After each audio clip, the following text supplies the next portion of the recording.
Super. Bonsoir à tout le monde. Bienvenue à cette première séance du Conseil de l'arrondissement de Fleurimont pour notre année 2025. Je vous souhaite un bon début d'année pour commencer. Nous sommes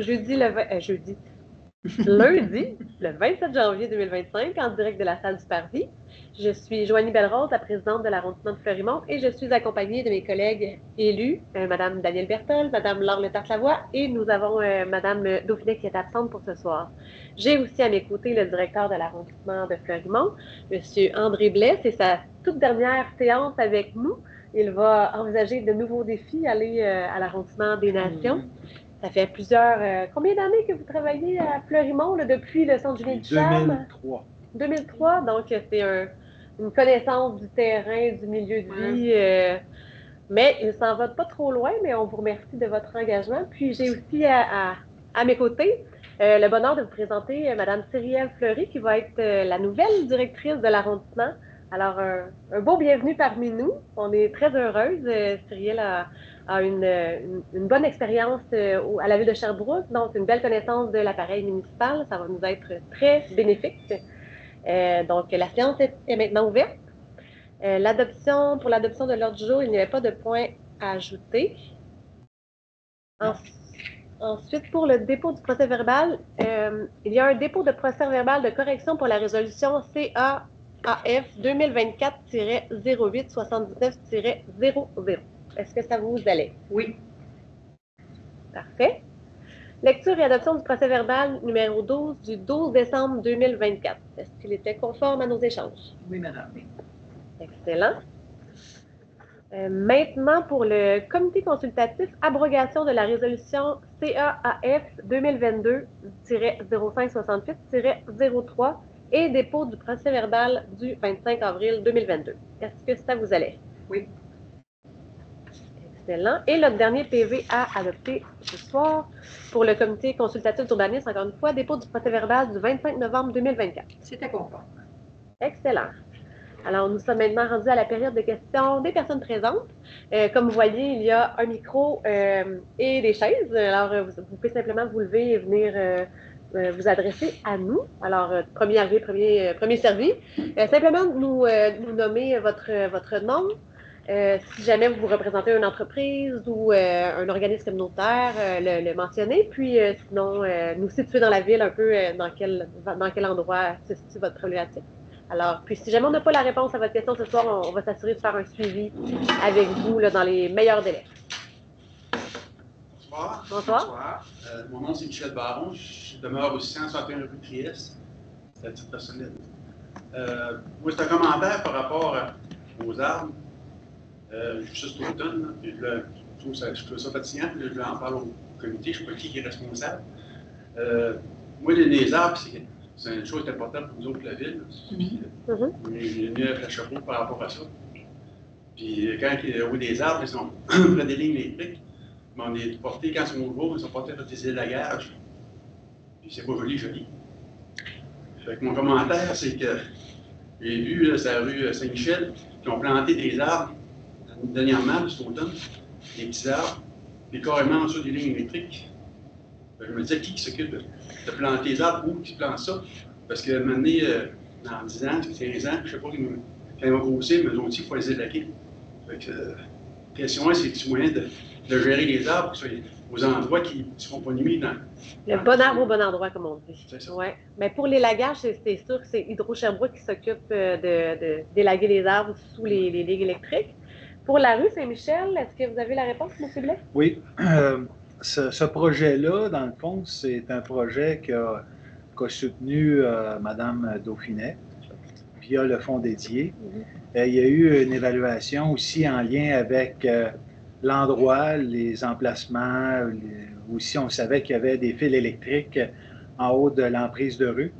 Mais évidemment, on a choisi des arbres de moyenne dimension. Donc, ce n'est pas des arbres qui vont pousser à grand déploiement, qu'on appelle. Donc, c'est à petit et moyen déploiement. Donc, ce que ça veut dire, c'est qu'on ne pense pas, là, avec le temps aussi, ça va prendre du temps avant qu'ils deviennent matures. Fait qu'ils ne sont pas supposés aller déranger ou aller tout près des fils électriques en raison de leur essence là, qui est pas prévu à grand déploiement. Parce que je voyais que les arbres, c'est pas très routier. Tant qu'à mettre des arbres, moi, je ne savais pas si c'était. Avec la réponse, ça nous répond, mais des fois, il y a des petits arbres, ben, ça grimpe, puis maintenant, ben, c'est dans 15 ans, des fois, ils allaient, puis c'est des frais supplémentaires, même si ce n'est pas la ville qui coupe, ben, c'est des choses qui doivent être vite prévues, je pense, dans l'urbanisme de la ville. Oui, on a une super équipe d'arboricoles là, qui sont justement toujours à faire des recommandations pour avoir le bon arbre au bon endroit, puis s'assurer qu'on n'aille pas à les couper plus tard. Bon, c'est ça. Bonne soirée. Prochaine intervenante.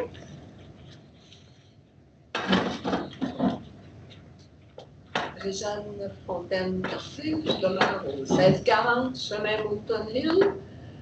Première question, notre dossier, excès de vitesse, où est-ce que ça en est rendu? Est-ce que c'est une réponse pour M. Blais?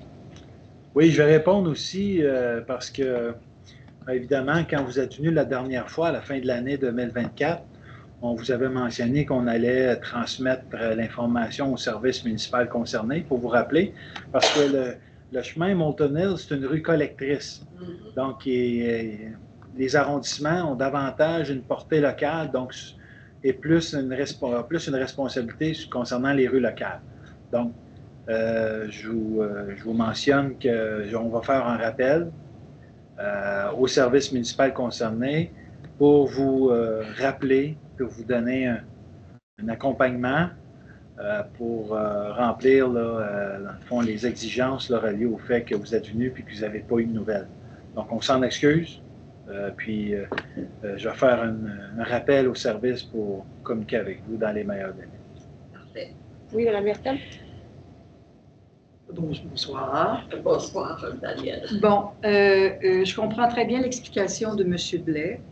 Par contre, l'arrondissement de Lennoxville ont poussé pour qu'il y ait 6 dos d'âne sur Moulton Hill. C'est la même route collectrice. La même chose.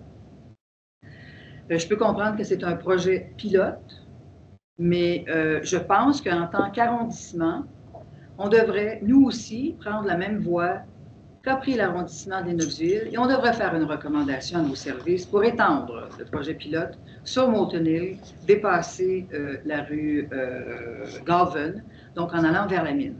Parce qu'effectivement, ça va vite, ça roule vite, il y a des enfants, les gens, il n'y a pas de trottoir et il faut trouver un moyen. Puis on n'est pas pour toujours attendre qu'on vienne nous répondre puis qu'on nous dise, bien là, vu que c'est une collectrice, on ne fera rien. Alors moi, je vais faire en sorte que M. Blais va faire ses démarches de son côté, mais moi, je vais demander à mes consoeurs de l'arrondissement que l'on présente un sommaire décisionnel du même type qui a été fait du côté de l'arrondissement de Lennoxville et qu'on le passe en conseil d'arrondissement en février prochain, puis qu'on a fait avancer le dossier. Là. Oui. Seriez-vous à l'aise avec ça? Bien, moi, en autant que c'est en développement, c'est ce que je comprends et ce que j'espère aussi. Parfait. Donc, je vais y voir si Mme Bellerose et Mme Le Tarte-Lavoie sont en accord avec moi. On va procéder de cette façon-là parce que sinon, on va toujours attendre encore une fois. Accélérer. Oui, on va accélérer le processus. Oui, puis ça ne ralentit pas. Hein, mais non, c'est sûr que ça ne ralentit pas. Je vous annonce que, par contre, que le radar électronique qui a été posé va être changé de place parce qu'il est... Bien là, il ne fonctionne plus depuis quelques mois. Ah. J'ai envoyé un courriel pour avertir. Puis il ne fonctionne plus, ça fait peut-être 2 mois. Bon. Oui. Alors, est-ce que vous avez envoyé le courriel? Je l'ai envoyé aujourd'hui. Okay. À qui? À quelle adresse? Écoutez, requête, je sais pas. Oui. OK. Vous avez fait une requête? Mais c'était juste un courriel d'avis. Oui. Oui. Est-ce que je devrais faire autre chose? Non, mais je voulais savoir à qui vous l'aviez transmis, à quelle adresse courriel. C'était ça ma question. Ben, c'est qu'à un moment donné, on a le choix, c'est de, mon Dieu, plainte ou... Ah, OK. C'est une requête. Correct, c'est bon. Parfait. Vous m'avez répondu. Parfait. Oui. Merci. On va pouvoir la retracer. Parfait. Bon, parfait. Merci. Donc, on espère bien. Et merci. Merci beaucoup.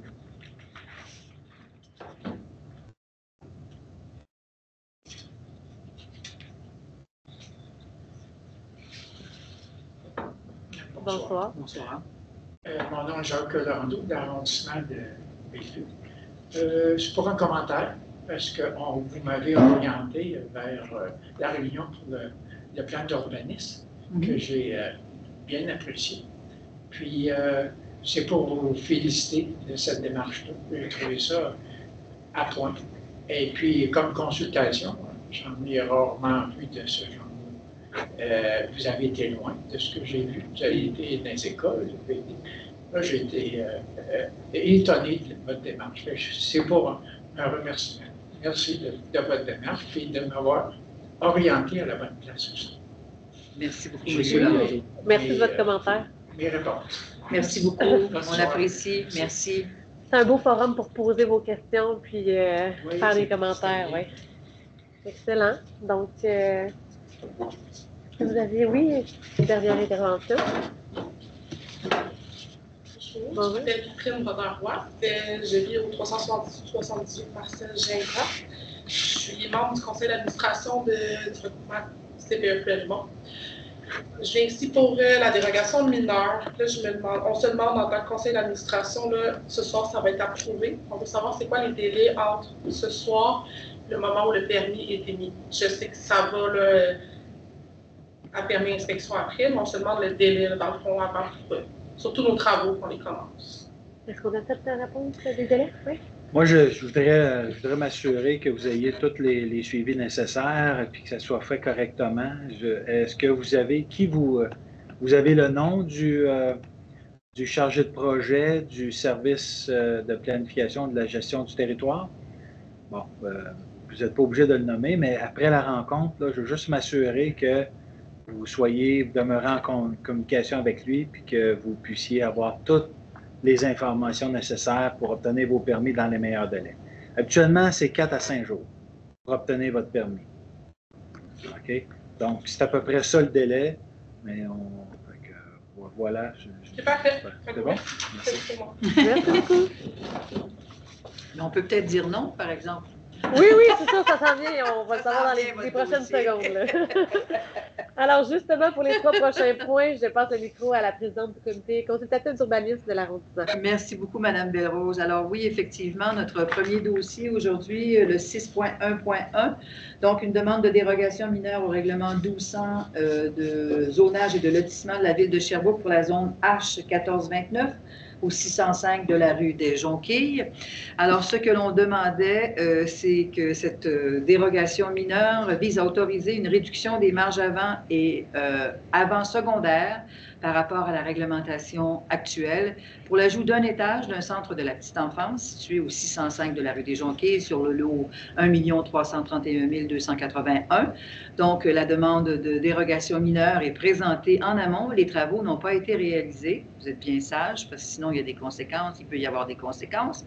Alors, aujourd'hui, on propose que la dérogation mineure pour ce lot, situé au 605 de la rue des Jonquilles, dans la zone H1429 de la ville de Sherbrooke, soit acceptée à l'effet d'autoriser un écart de 1,69 mètres à la marge minimale prescrite de 6 mètres de l'étage du bâtiment principal situé à 4,31 mètres de l'emprise de la rue des Jonquilles, et que la dérogation mineure pour le même lot, situé à la même adresse, H1429 du règlement 1200 de zonage et lotissement de la ville de Sherbrooke, soit aussi acceptée à l'effet d'autoriser un écart de 1,3 mètres à la marge avant secondaire minimale prescrite de 6 mètres de l'étage du bâtiment principal situé à 4,97 mètres de l'emprise de la rue des Jardins-Fleury. Sans hésitation. Vous êtes d'accord? Bravo, c'est réglé. Ensuite, le prochain point, c'est... donnez-moi 2 secondes. C'est concernant, évidemment, une demande d'approbation de PIA, aire patrimoniale de classe 2, intégration intermédiaire au 103 de la rue Gay. Donc, c'est une demande de permis qui a été déposée le 28 octobre dernier et complétée le 5 décembre pour un agrandissement en cour arrière de 27,7 mètres carrés comportant une partie sur 2 étages. Alors, le CCU d'arrondissement a fait la recommandation suivante, que le plan d'implantation et d'intégration architecturale pour un agrandissement en cour arrière de 27,7 mètres carrés, comportant une partie sur 2 étages, soit accepté, conformément aux documents qui accompagnent évidemment cette demande. Ça vous va? Oui. Parfait. Et ensuite, sur la rue Kennedy-Sud, 214, toujours une demande d'approbation d'un PIA de classe 3, une intégration supérieure. Alors, qui vise un agrandissement de la terrasse en bois située sur la cour avant secondaire. Les travaux ayant déjà été exécutés, mais la demande vise à régulariser la situation.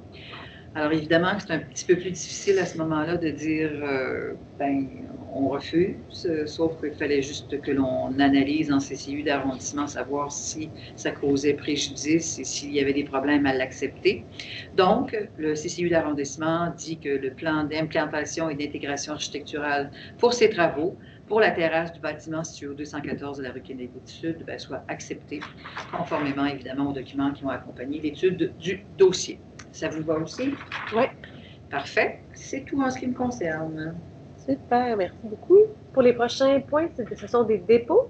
Alors, le 8.1.1, dépôt du calendrier des événements à venir. Alors, vous allez voir, il y a plusieurs invitations à sortir de chez vous, aller jouer dehors ou voir des spectacles. La première, c'est ce vendredi, le 31 janvier, une fête étoilée organisée par Loisirs Floriès au Parc Victoria. Il y aura des glissades éclairées, musique, danse et chasse au trésor. Donc, une fête très familiale à partir de 18h, donc au Parc Victoria, comme je l'ai mentionné. Ensuite, une invitation vraiment à ne pas manquer le 5 février prochain. Il y aura une foire de quartier pour Fleurimont au gymnase de l'École du Cœur Immaculé. Donc, on le sait, vous avez tous et toutes très à cœur le dynamisme de votre quartier. Puis vous avez beaucoup d'idées. Donc, on veut vous entendre sur votre appartenance, ce que vous aimez, aussi qu'est-ce qu'on peut améliorer, ce qui vous préoccupe. C'est vraiment une opportunité là, de rencontrer et de partager là, votre vécu citoyen. Votre satisfaction aussi en lien au service de proximité.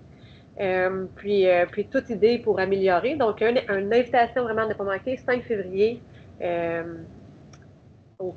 l'école, au gymnase de l'École du Cœur Immaculé, à partir de 18h.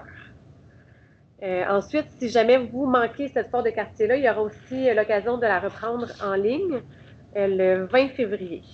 Donc, je pense que j'ai pas l'heure, mais ça va être aussi 18h. Super. Toutes ces informations-là, vous pouvez aussi les trouver sur le site Internet de la Ville de Sherbrooke. Et puis, on a également une série de fêtes hivernales pour sortir, bouger, aller à la rencontre de nos voisins, des organismes. Il y aura le 8 et 9 février, Marie-Reine sur glace au Parc Bureau. Les 15 février, il y a 2 fêtes, donc la fête des neiges au Parc Jardin Fleuri et la fête du Parc Antoine Montour, donc évidemment au Parc Antoine Montour. Antonio Montour. Ensuite, il y a une fête le 22 février, fête hivernale organisée par Loisirs Floriès au Parc Victoria. Et une autre le 9 mars, Victoria en fête. Donc, plein de belles fêtes à participer. Puis, je vois aussi le 8 février une conférence sur l'immigration versus les logements. Donc, il va se tenir, c'est comme une conférence qui se tiendra, organisée par l'Association des locataires de Sherbrooke, qui se tiendra à Cercovie. Donc, un peu pour, si vous avez des questions sur les logements, réduire démystifier un peu les liens avec et résoudre les préjugés, tout ça en lien avec l'immigration et les logements. Et puis, pour le Centre culturel du Parvis, il y aura le 22 février la Tulipe en concert, donc ici même. Alors, ça fait le tour pour les fêtes et événements. Le prochain point, c'est le dépôt du budget des frais de représentation sociale et le rapport final pour 2024. Donc, c'est un budget qu'on a de 3 850 $ qu'on se partage à 4 pour aller encourager les causes, encourager les organismes. Donc, pour 2024, il y avait un résiduel de 133,87 $. Et pour 2025, c'est simple, on recommence l'année avec la même somme d'argent. Alors, c'est ça. Le prochain point, c'est lié au fonds dédié. Alors, ce soir, on adopte le budget participatif 2025 pour le district des 4 saisons. Alors, l'objectif, c'est vraiment d'aller dynamiser, enrichir la vie de quartier. Le budget participatif, en fait, c'est un fonds qui est mis à la disposition des organismes du milieu pour proposer des projets. Ça peut être des activités, puis tout ça, c'est au bénéfice des gens du quartier. Les projets sont présentés à la population, puis ensuite soumis au vote. Donc, ça nous permet de présenter vraiment, de réaliser des projets qui sont vraiment collés aux réalités, aux besoins et intérêts de la population du milieu. Cette année, c'est une somme de 10 500 $ qui est mise à votre disposition. Il y a quelques critères d'admissibilité. Il faut que ça soit porté par un organisme à but lucratif ou une coopérative, que ça bénéficie majoritairement aux gens du district, que ça soit un montant entre 1000 et 3500. Donc, avec mon budget, on peut faire plus de 3 projets. Puis, s'il y a un achat de mobilier urbain ou amélioration d'infrastructures, il faut que ça reste sur le domaine public. Donc, voilà, les dates importantes. L'appel de projet est lancé ce soir, donc, et se terminera le 14 février. Donc, c'est le moment d'écrire les projets puis de les présenter. Il y a un formulaire qui est en ligne, accessible sur le site Internet de la Ville. Puis, le 24 février, c'est notre prochaine séance à l'arrondissement. Donc, je vais pouvoir vous dévoiler les projets qui vont être admissibles. Ensuite, il y aura mercredi, le 18 mars, à 18h, la présentation des projets. Donc là, on invite les organismes à venir présenter, rencontrer la population. C'est comme un peu des kiosques. Donc, les gens peuvent circuler, questionner, puis ensuite voter sur place pour le projet qui leur semble le plus pertinent ou le plus intéressant pour la population.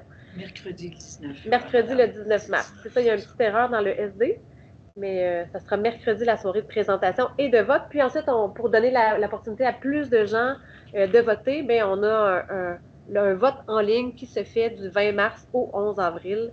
Puis, c'est à l'arrondissement du mois d'avril qu'on dévoile les projets qui sont gagnants. Donc, c'est le moment. L'appel à projet est lancé. Il est temps de mettre vos idées sur papier et de nous les soumettre. Et puis, si jamais vous avez toute question, vous pouvez me contacter. Ça me fera vraiment plaisir de répondre à vos questions, commentaires, préoccupations. Ça vous va pour, oui, madame. Pour ce point? Super. Notre dernier point, le 10.1.1, c'est pour adoption, requête en circulation, analyse et recommandations du service de l'ingénierie des eaux et des projets majeurs. C'est une requête qu'on a vue à l'arrondissement au mois de décembre. C'est ça, sur la rue Murray, entre les rues King et du Conseil. On l'a vu aussi en plénier tout à l'heure parce qu'on avait besoin de précision sur les termes pour bien comprendre la recommandation. Je ne sais pas si Mme Le Tartelavoix, vous voulez dire un mot sur cette requête?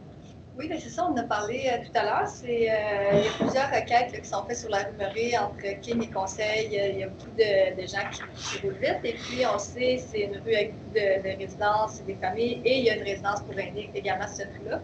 Donc, il y avait une demande qu'il y ait un passage piétonnier sur cette rue-là.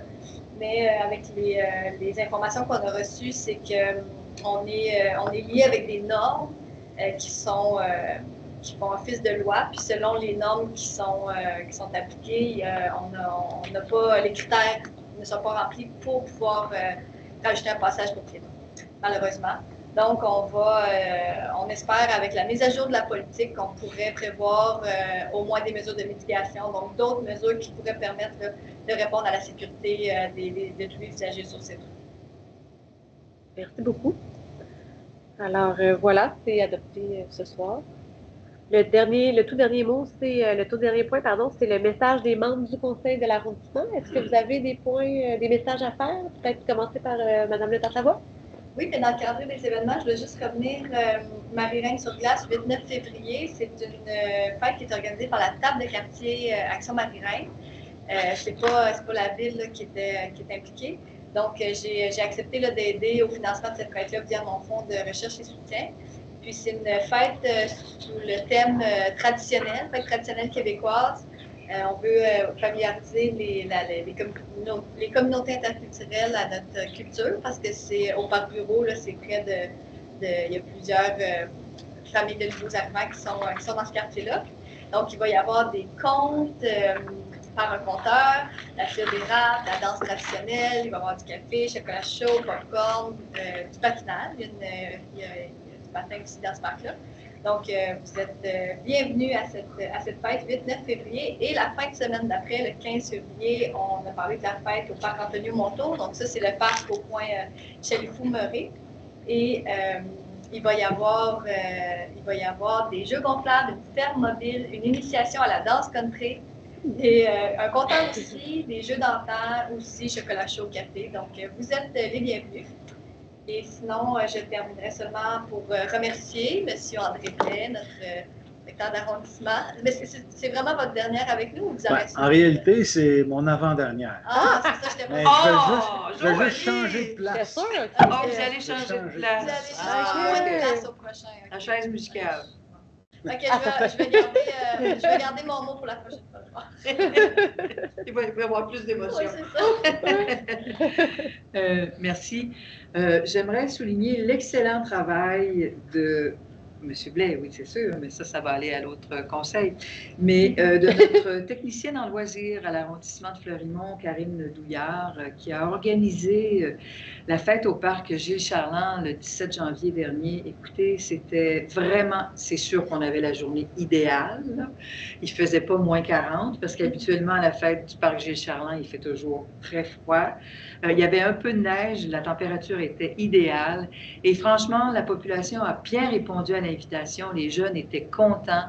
Des activités intéressantes pour tout le monde. La patinoire, le sentier illuminé, glacé, des animaux. Écoute, il y en avait pour tous les goûts. Et les gens étaient vraiment satisfaits de l'organisation. Et c'était une organisation de Karine qui avait fait à l'automne dernier les fleuris monstres pour l'Halloween. Ça s'était très bien passé, mais encore une fois, cette fois-ci, ça a bien fonctionné pour Mme Douillard. Donc, félicitations, bravo, continuez. On a besoin des gens comme vous à l'arrondissement. Et pour les autres, bien, il y a plein d'activités qui s'offrent à vous dans les différents parcs des différents districts de l'arrondissement de Fleurimont. Alors, on vous invite à participer parce que c'est un petit peu la paye des gens qui l'organisent. C'est notre paye aussi aux conseillères de voir que les gens s'approprient les fêtes qu'on organise, des activités que l'on fait. Alors, merci beaucoup. Merci beaucoup, Mme Berton. On est vraiment en mode post-pandémique où on veut créer le plus possible d'opportunités de rencontres avec les citoyens. Donc, oui, beaucoup de nouvelles fêtes, beaucoup de consultations aussi, comme la foire de quartier le 5 février, la mise en place des budgets participatifs, etc. Donc, c'est toujours un plaisir quand on vous voit en personne dans les différents événements. Donc, profitez-en pour venir vous exprimer, puis partager votre vécu. C'est vraiment très apprécié pour nous. Ça fait beaucoup de sens avec ce qu'on travaille, puis ça nous permet de s'assurer qu'on est toujours bien, que notre lunette, finalement, de la réalité est toujours exacte. Donc, merci d'être présent dans les prochaines rencontres qu'on tiendra pour vous. Alors, je vous remercie, puis passez une bonne fin de soirée.